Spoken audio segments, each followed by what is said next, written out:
ಗಂಭೀರವಾಗಿ ಪರಿಗಣಿಸಬೇಕು. ಸರ್ಕಾರದ ಮೇಲೆ ಮುಂದಿನ ಯಾವುದೇ ಅಧಿವೇಶನ ಇದ್ರೂ ಕೂಡ ಈ ವಿಚಾರವನ್ನ ಒತ್ತಾಯ ಮಾಡಬೇಕು ಅಧಿವೇಶನದಲ್ಲಿ. ಹೌದು, ಯಾಕೆಂತಂದ್ರೆ ಈ ವಿದ್ಯುತ್ ಉತ್ಪಾದನೆಗೆ ಏನು ಭೂಮಿ ಕಳ್ಕೊಂಡಿದೀವಿ, ಲಕ್ಷಾಂತರ ಹೆಕ್ಟೇರ್ ಪರಿಸರವನ್ನ ನಾಶ ಮಾಡ್ಕೊಂಡಿದೀವಿ ನಾವು. ನಮಗೆ ಇವತ್ತು ಇವ್ರ ಮಕ್ಳಿಗೆ ಓದಕ್ ಕರೆಂಟ್ ಇಲ್ಲ, ಇವ್ರ ಮನೆ ಕುಡಿಯೋ ನೀರಿಗೆ ಕರೆಂಟ್ ಇಲ್ಲ, ಇವ್ರ ಬೆಳೆಗಳಿಗೆ ಕರೆಂಟ್ ಇಲ್ಲ, ಜಾನುವಾರುಗಳಿಗೆ ನೀರು ಕುಡ್ಸಕ್ ಆಗ್ತಾ ಇಲ್ಲ. ಈ ಪರಿಸ್ಥಿತಿ ತಂದಿಟ್ಟಿದ್ದೀರಿ.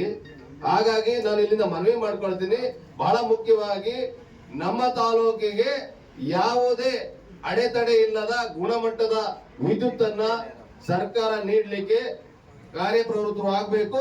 ಇದು ಇವತ್ತಿಂದ ಆರಂಭ ಆಗ್ತಕ್ಕಂತ ಹೋರಾಟ, ಇದು ನಿರಂತರವಾಗಿ ಆಗುವುದು. ಈ ಭಾಗದ ವಿದ್ಯುತ್ ವ್ಯತ್ಯಯಕ್ಕೆ ಯಾವ ರೀತಿಯ ಕ್ರಮಗಳನ್ನ ಮುಂದೆ ತೆಗೆದುಕೊಳ್ತೀರಿ? ಈಗ ನಾವು ಹೋಗೋ ತನಕ ಅಥವಾ ನಾವು ಕಳಿಸೋವರೆಗೆ ಮಾತಾಡೋದಾದ್ರೆ ನನಗೆ ಗೊತ್ತಿದೆ, ಬೆಳಗ್ಗೆ ಮತ್ತೆ ಬರ್ತೀವಿ ಅಷ್ಟೇ, ಏನಿಲ್ಲ. ನನಗೆ ಮನವಿ ನೋಡಿ, ನಿಮ್ಗೆ ಬಹಳ ಮುಖ್ಯವಾಗಿ ನಿಮಗೆ ಮನವಿ ಯಾಕೆ ತರ್ಲಿಲ್ಲ ಅಂತಂದ್ರೆ ಅದಕ್ಕೂ ಅರ್ಹತೆ ಇಲ್ಲ ಅಂತ ತರ್ಲಿಲ್ಲ. ನಾನು ಮನವಿ ಪತ್ರ ಯಾಕೆ ತರ್ಲಿಲ್ಲ ಅಂತಂದ್ರೆ ಇವ್ರು ಬೇಡ್ರಪ್ಪ ಮಾಡ್ಬೇಡ್ರಿ ಅಂತ ಹೇಳಿದ್ವಿ. ಇದನ್ನ ನೀವು ಅರ್ಥ ಮಾಡ್ಕೊಂಡು ನೀವು ಕೆಲಸ ಮಾಡಿದ್ರೆ ಖಂಡಿತ ನಿಮ್ಮನ್ನ ಗೌರವಿಸ್ತಾರೆ. ನೀವು ಮಾಡಷ್ಟೇ ಕೆಲಸ ಮಾಡ್ರಿ, ಎಕ್ಸ್ಟ್ರಾ ಮಾಡ್ಬೇಡ್ರಿ. ನೀವು ಮಾಡಷ್ಟೇ ಮಾಡಿದ್ರೆ ನಿಮ್ಮನ್ನ ಪೂಜೆ ಮಾಡ್ತಾರೆ.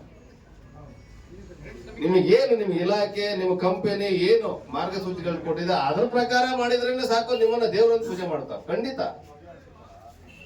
ನಿಮಗೆ ದುಡ್ಡು ಕೊಟ್ಟವರಿಗೆ ಒಂದು ರೀತಿ, ಏನು ಕೊಡದಿರೋ ಬಡಪಾಯಿಗಳಿಗೆ ಒಂದು ರೀತಿ ಮಾಡೋದು, ಕೇಳಿದ್ರೆ ಹೆದರ್ಸೋದು, ತಡ್ಕೋಬೇಕಯ್ಯ ಅನ್ನೋದು ಅವ್ರಿಗೆ ಗೊತ್ತೇ ಇರೋದಿಲ್ಲ. ನೀವು ಯಾವ್ದೋ ಒಂದು ವಾರದಲ್ಲಿ ಈ ವಾರ ಬೆಳಗ್ಗೆ ಕೊಟ್ರೆ ಮುಂದಿನ ವಾರ ಮಧ್ಯಾಹ್ನ ಕೊಡ್ತೀರಿ. ಪಾಪ ಅವನಿಗೆ ಏನ್ ಗೊತ್ತಿರುತ್ತೆ, ರೈತನಿಗೆ ಏನ್ ಕ್ರಮ ಕೈಗೊಳ್ತೀರಿ? ಅದಕ್ಕೆಲ್ಲ ಇವತ್ತಿನ ಇದರಲ್ಲಿ ಪ್ರತಿ ಏರಿಯಾಕ್ಕೂ ಕೂಡ ನಿಮ್ಮ ಲೈನ್ ಮ್ಯಾನ್ ಅವರಿಂದ ಒಂದೊಂದು ವಾಟ್ಸ್ಆಪ್ ಗ್ರೂಪ್ ಮಾಡಿ ಅವರಿಗೆ ಬೆಳಗ್ಗೆ ಸಂಜೆ ಅದು ಏನ್ ನಿಮ್ಮದು ಟೈಮಿಂಗ್ಸ್ ಏನಾದ್ರು ನಿಮ್ ಶಿಫ್ಟ್ ಮಾಡೋದಿದ್ರೆ ಅದನ್ನೆಲ್ಲ ಮಾಹಿತಿ ಕೊಡುವಂತ ಕೆಲಸ ಮಾಡ್ಬೇಕು. ಹೌದನಪ್ಪ? ಸುಮ್ನೆ ಆಗ್ಬೈದಿಂದ ಅವ 10 ನಿಮಿಷ ಆದ್ಮೇಲೆ ಹಾಕ್ತಾನೆ ಬುದ್ಧಿವಂತಿಕೆ. ಇದು ತೆಗಿಯವ 2 ನಿಮಿಷ 5 ನಿಮಿಷ ಮುಂಚೆ ತೆಗಿತಾನೆ. ಅಂದ್ರೆ ಇವರು ಬಹಳ ನಿನ್ನೇನು ಕೂಡ ಅವರು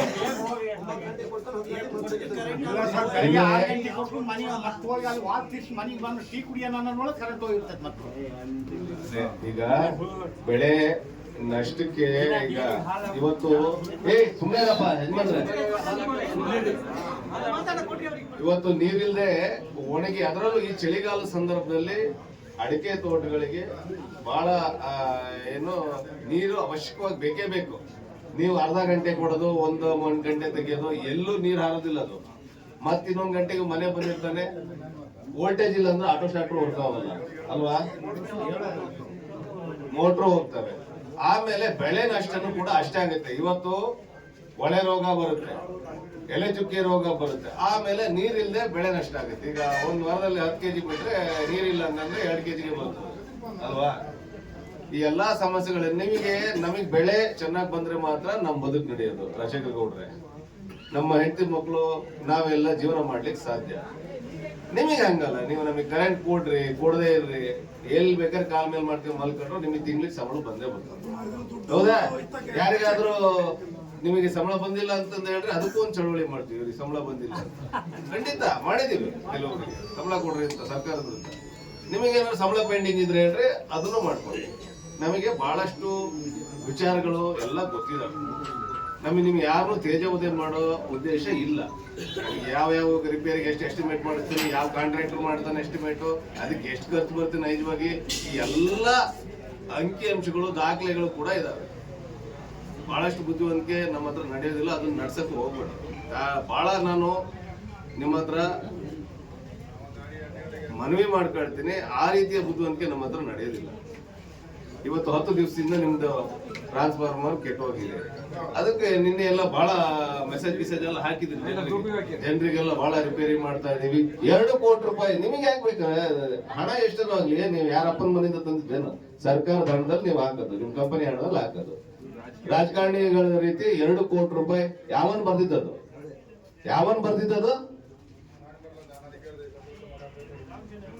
ಯಾವನ ನಾವು ರೇಟ್ ಕೇಳಿದೀವ?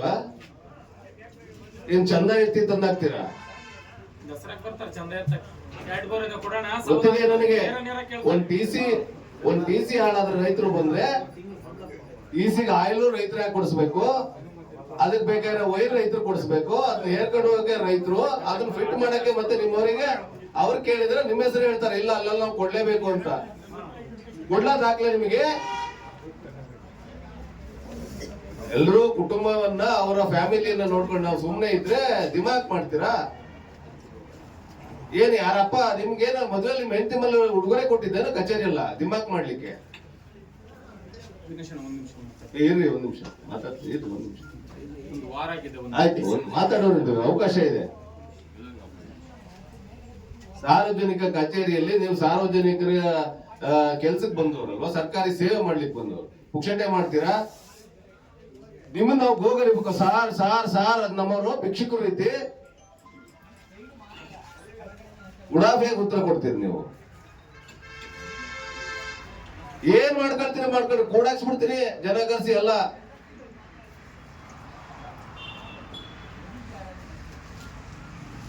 ಅಲ್ಲರಿ ನಾನು ಲಾಸ್ಟ್ ಇಯರ್ ಹೇಳಿದ ತಾಳಗುಪ್ಪದಲ್ಲಿ ಒಂದು ಕಂಬ ಶಿಫ್ಟ್ ಮಾಡಿಸಿ ಅಂತ, ಅದು ಆಗ್ಲಿಲ್ಲ. ಅವ್ ಗೈ ವೈರು ಅಂತ ತೆಗೆದಿಟ್ಬಿಟ್ಟು ಅವ್ನ ಯಾವನ ಲೇಔಟ್ ಓನರ್ ಇಂದ ಫೋನ್ ಮಾಡ್ತಾರೆ, ಆ ಎಮ್ಮ ಹತ್ಕಂತ ಫೋನ್ ಮಾಡಿದ್ದು ಹೆಣ್ಮಕ್ಳು. ಅವ್ರ ಹೊಟ್ಟೆ ಎಲ್ಲ ಯಾಕೆ ಉರಿಸ್ತೀರಿ ಬಡವ್ರದ?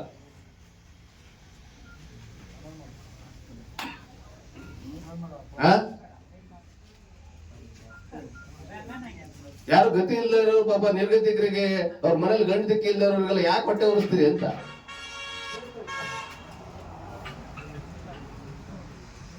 ಯಾವ ರೂಪದಲ್ಲಿ ಹೇಳ್ಬೇಕು? ಹಾಗಾದ್ರೆ ಮರ್ಯಾದೆಯಿಂದ ಕೇಳ್ಕೊಂಡ್ರೆ, ಗೌರವದಿಂದ ಕೇಳ್ಕೊಂಡ್ರೆ ನಿಮಗೆ ಆ ಭಾಷೆ ಆಗೋದಿಲ್ಲ ಅಂತ ಕಾಣುತ್ತೆ. ನಿಮಗೆ ಆ ಬೆಳಗಾಂ ಸೈಡ್ ಅವರೆಲ್ಲ ಹಾಕೊಂಡು ಉಗಿತಾರಲ್ಲ, ನಮ್ಗೇನು ಕಷ್ಟ ಇಲ್ಲ, ಅವ್ರನ್ನೇ ಕರೆಸ್ತೀನಿ. ನಮ್ಮ ಭಾಷೆ ನಿಮಗೆ ಬಹಳ ಸಾಫ್ಟ್ ಅನ್ಸಿದ್ರೆ ಅವ್ರನ್ನೇ ಕರೆಸ್ತೀನಿ. ಏನಿಲ್ಲ, ಕಿವಿ ಕೇಳಂಗೇ ಇಲ್ಲ, ಹಂಗೆ ನೇಣಕ್ಕೆ ಹೋಗಕ್ಕೆ ಆ ಪರಿಸ್ಥಿತಿಗೆ ಹೇಳ್ತಾರ ಅವ್ರು. ಅಲ್ಲ ನಿಮ್ಗೆ ಏನಾಗಿದೆ ಅಂತ ಹೇಳಿ, ನಿಮ್ ಕಷ್ಟ ನನಗೆ ಗೊತ್ತಿದೆ. ಪವರ್ ಏನೇನಿದೆ, ಯಾಕಿದೆ, ಈ ಸಂದರ್ಭದಲ್ಲಿ ಏನಾಗ್ತದೆ ನೋಡ್ರಿ. ಇಲ್ಲಿರೋ ರೈತರಿಗೆ ಎಲ್ರಿಗೂ ಕೂಡ ನಾನು ಮನವಿ ಮಾಡ್ಕೊಳ್ತೀನಿ, ಇವತ್ತಿಂದ ಹೊಸ ಹೋರಾಟ ನಿರಂತರವಾಗಿ. ನಮಗೆ ಯಾವುದೇ ಲೋಡ್ ಶೆಡ್ಡಿಂಗ್ ಕೂಡುದು, ಗುಣಮಟ್ಟದ ವಿದ್ಯುತ್ ನಮ್ಮ ತಾಲೂಕಿಗೆ ಮೊದಲು ಕೊಡ್ಲೇಬೇಕು. ಆ ಆದ್ಯತೆಗೆ ಸರ್ಕಾರ. ಇಲ್ಲಿ ಯಾವ ಪಕ್ಷದಿಂದ ಯಾವನಾರು ಬಂದಿದ್ರೆ ಆಚೆ ಹೋಗ್ರಿ, ನೀವು ರೈತರಾಗಿ ಬಂದಿದ್ರೆ ಇಲ್ಲಿ ಇರಿ. ನಾನು ಯಾವುದೇ ಪಕ್ಷದ ಯಾವುದೇ ಬೆಂಬಲಿಗರನ್ನಾಗಿ ಇಲ್ಲಿ ಕರೆದಿಲ್ಲ, ರೈತರಾಗಿ ನೀವು ಬಂದಿದ್ರಿ ಅನ್ಕೊಂಡು ನಾನು ಮಾತಾಡ್ತಾ ಇದ್ದೀನಿ. ಈ ತಾಲೂಕಿನ ಶಾಸಕರು, ನಮ್ಮ ಜಿಲ್ಲೆಯ ಮಂತ್ರಿಗಳು, ನಮ್ಮ ಜಿಲ್ಲಾ